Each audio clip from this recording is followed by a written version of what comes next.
Perang Napoleon kemudian berbalik arah. 1811 Inggris berjaya melurup ke tanah Jawa, berhasil mengalahkan aliansi Belanda-Perancis.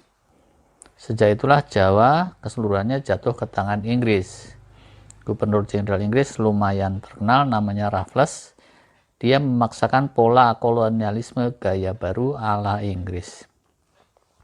Tidak lagi model kerajaan induk dan kerajaan bawahan, tapi inginnya raja-raja Nusantara dipreteli sekedar menjadi administrator saja.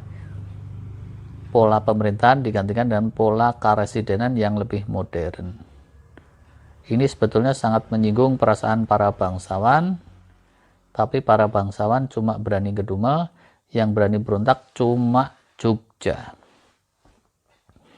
Demi untuk meredam Jogja, 1812 Jakarta diserbu oleh pasukan meriam Inggris yang pakai pola-pola tempur gaya baru, gaya Napoleon, dan dalam peristiwa geger Sepehi namanya, keraton dan harta benda Hamengkubuwono II dijarah rayah. Terus negeri inti Jogja pun dipecah, timbul satu kekuatan baru lagi namanya Paku Alaman. Jajahan-jajahan pun dilepaskan dari Jogja, banyak yang dilepaskan termasuk Rajakosi. Jadi Rajakosi tidak lagi menjadi bawahan Jogja, tapi dia dilepaskan dari pengaruh Jogja sama sekali. Bupatinya tidak lagi menginduk kepada Sultan Hamengkubuwono, tapi menginduk kepada Inggris. Untuk mewakili kekuasaan Inggris ada residen namanya. Rajakosi ini masuk dalam karesidenan ex wilayah Jipang yang disebut karesidenan Rembang karena pusatnya di kota Rembang. Yang memimpin tentu residen Rembang, iya kan? Nggak mungkin karesidenan Rembang yang memimpin Bupati Jombang, Batun itu ya. Tahun 1816 seiring perdamaian di Eropa, Belanda merdeka lagi. Nah, ini lucu nih. Belanda itu merdekanya tanduk. Dulu dia merdeka dari penguasaan Spanyol, 1816 ini merdeka lagi dari penguasaan Perancis. Nanti Perang Dunia Kedua merdeka lagi dari penguasaan Jerman. Walah. Merdeka tanduk, biarin. Jawa dikembalikan menjadi koloni Belanda, tapi terlanjur enak dengan pola karesidenan yang lebih terkendali. Belanda melanjutkan pola ini. Jogja menjadi galau, tapi apa mau dikata? Dia hanya bisa menyiapkan Satria Piningit kelak menjadi Pangeran Diponegoro yang mengubarkan perang, tapi sebelum Diponegoro mengubarkan perang, Jogja tidak bisa apa-apa. Bupati Rajakosi ini digusur lagi.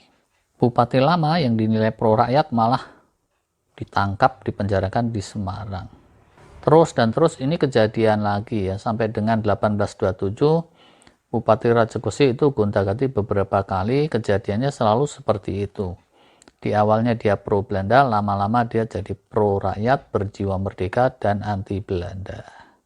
Sekalinya Belanda berhasil menempatkan Bupati Rajakosi yang setia kepadanya, jeder, terus meletus perang di Diponegoro. Perang Diponegoro meluas tahun 1827. Diponegoro mengirimkan tim ekspedisi militer untuk mengacak-acak Rajakosi, dipimpin oleh seseorang yang disebut Tumenggung Sosrodilogo. Karena pendekatannya mungkin bagus, dan juga yang kroni Belanda sangat menekan rakyat, Sosrodilogo ini terus mendapat dukungan luas dari kalangan rakyat. Karena dukungan luas dari kalangan rakyat, segenap pasukan Belanda dan kroninya di Rajakosi kocar-kacir. Sejak itu Rajakosi lantas jadi basis Diponegoro yang kuat. Tapi ini tidak menjadi perang terbuka, jadi kekuatan-kekuatannya banyak disembunyikan di persembunyian-persembunyian. Sosrodilogo pun terus dinobatkan oleh rakyat menjadi bupati atau adipati. Jadinya dia ini pemimpin pertama Rajakosi Bojonegoro yang dipilih oleh rakyat.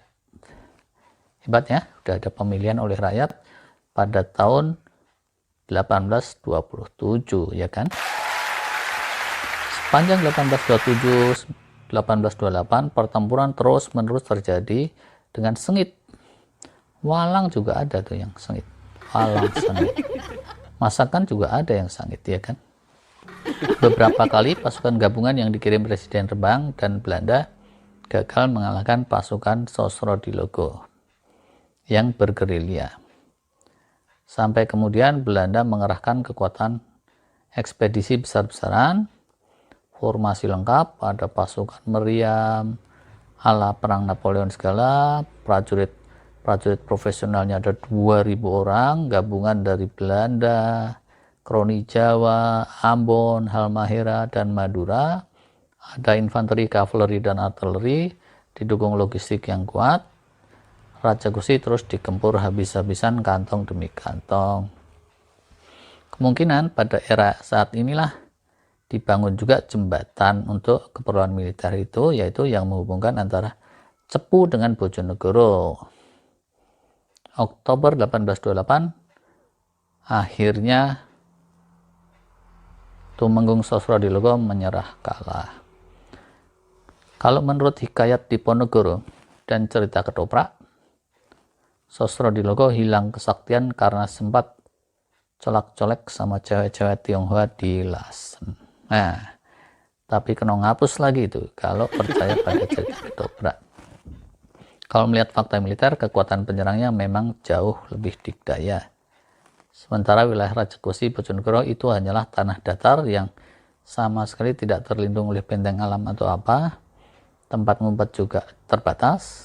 Ya sudah, nggak mungkin menang, memang kalah.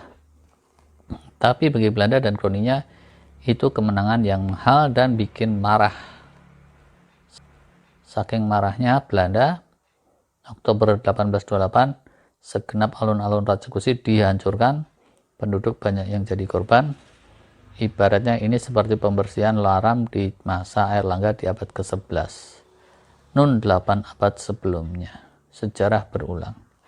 Saking traumanya dengan perlawanan keras, kemudian Belanda mendeklarasikan pelarangan total. Nama Raja Gusi dan Sosro-Dilogo tidak boleh lagi ada di muka bumi ini. Kira-kira begitu larangannya. Tapi kalau pagar besi dan suster di Tlogo, nah, itu plesetan namanya. Sebagai gantinya, kemudian dibuat pusat kota baru dan dinamai Bojonegoro. Pusatnya ya di alun-alun Bojonegoro yang sekarang. Jelas banget lah kalau lokasinya di daerah Ndiwo itu Jombang. Kemungkinannya Bojonegoro ini sama dengan Matahun, kota lama sejak era Majapahit, tapi pada waktu itu bisa-bisa oleh rakyat yang masih anti Belanda agak ditertawakan karena lokasi baru ini jauh lebih rawan banjir dibanding Umpak Dalem, alun-alun lama Raja Gusi. Nah, apakah sekarang ini bisa disisir lagi di mana persisnya puing alun-alun Raja Gusi Diponegoro? Wallahu a'lam. Apakah di jalan Raja Gusi atau bukan? Kita tidak tahu. Silakan saja warga Bojonegoro memetakan kembali dan melakukan penelitian. Ada sih di Bojonegoro sekarang yang pakai nama Raja Gusi, ada nama taman, terminal, nama jalan, atau nama apa lagi, tapi itu setelah lewat zaman Belanda. Sejak selepas perang Diponegoro pula, Bojonegoro pembangunannya agak dianaktirikan. Bagaimanapun, Belanda yakin di hati rakyat, rasa anti Belanda itu tetap ada. Saat kemudian di daerah situ ditemukan minyak, yang difokuskan oleh Belanda untuk penggalian minyak itu di sisi Blora Cepu, dan tidak di sisi Bojonegoronya. Padahal di masa kini terbukti bahwa di sisi Bojonegoro minyaknya juga melimpah. Minyak beneran, bukan minyak minyi. Rezeki ada yang ngatur, walau sama Belanda dianaktirikan, dilalah kok ya di situ banyak sumber minyak. Persaudaraan dengan Rembang pun pecah sejak perang Diponegoro itu, dan apalagi kemudian Jawa Tengah dan Jawa Timur juga dipisahkan. Jadilah kalau daerah Blora Rembang itu nopolnya mungkin pakai huruf yang berbeda, yaitu K. Di Bojonegoro masa kini pakai huruf S. Dingin itu kalau es, adem. Sampai sekarang nyatunya mungkin sama Tuban dan Lamongan. Ya. Saat menjelang serangan Jepang, Bojonegoro sebetulnya cukup strategis letaknya untuk menjadi basis Kenil, tapi mungkin karena Belanda masih trauma dan kebencian rakyat, atau menganggap Bojonegoro itu terlalu underdeveloped, diantarkan bertahun-tahun, jadinya mereka lebih memilih menempatkan pasukan di Tuban. Lucunya, penempatan Kenil di Tuban itu sia-sia, karena ujungnya Jepang mendaratnya di Keranggan, malah di Rembang, dekatnya ke Bojonegoro, jauh dari Tuban. Belanda jadinya kecelik. Nah, berdasar catatan sejarah, unit Kenil di Tuban ujungnya kerjanya apa? Cuma mengevakuasi awak kapal tenggelam dari HMS Jupiter milik Inggris. Kapal itu juga tenggelamnya kena ranjau milik Belanda sendiri. Tapi serangan Jepang tidak lewat ke Bojonegoro, malah mengarah ke Ngawi dan Solo ke Jawa Tengah dulu. Habis dari Ngawi, Solo, Jawa Tengah baru menuju ke Surabaya. Tidak lewat Bojonegoro. Lalu zaman Belanda berganti zaman Jepang.